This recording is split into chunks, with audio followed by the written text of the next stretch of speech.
Hello મિત્રો, સ્વાગત છે તમારું આપણી ચેનલમાં. Welcome to the legal advocate.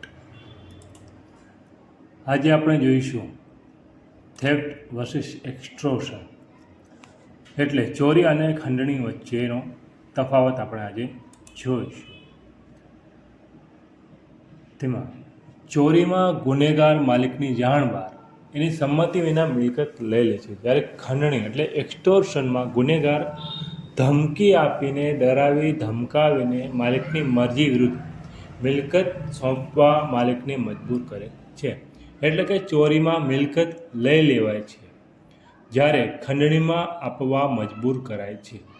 ચોરીમાં ફક્ત મૂલ્યવાન વસ્તુ એટલે કે મૂવેબલ પ્રોપર્ટી એક જગ્યાએથી બીજી જગ્યાએ ખસેડી શકાય, લઈ જઈ શકાય તેવી પ્રોપર્ટી હોય છે, જ્યારે ખંડણીમાં સ્થાવર અને જંગમ બંને પ્રોપર્ટી, બંને વસ્તુઓ એક જગ્યાએ બીજી જગ્યાએ લઈ પણ જઈ શકાય અને ના પણ લઈ જઈ શકાય.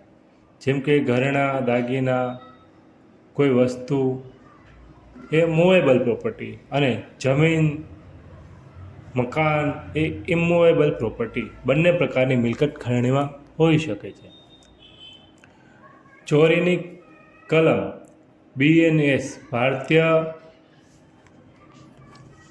ન્યાય સંહિતા 2023માં કલમ 303 છે, જ્યારે IPC ઇન્ડિયન પિનલ કોડની કલમ 378 છે.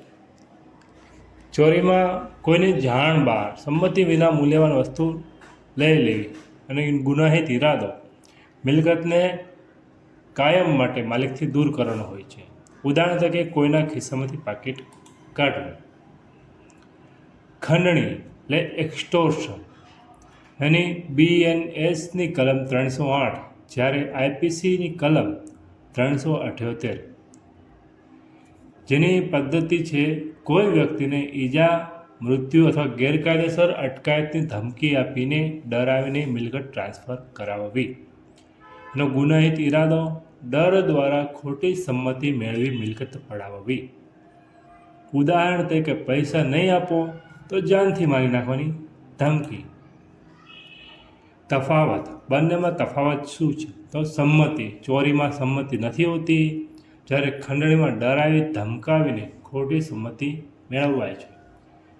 પદ્ધતિ, તો ચોરીમાં છુપી રીતે લેવાય છે, જ્યારે ખંડણીમાં ધમકી આપીને મેળવાય છે. મિલકતનો પ્રકાર, તો ચોરીમાં ખાલી જંગમ, ફક્ત જંગમ મિલકત હોય છે, જ્યારે ખંડણીમાં જંગમ અને સ્થાવર બંને મિલકત હોઈ શકે. તો આવા જ વિડીયો માટે તમે અમને ફોલો કરો.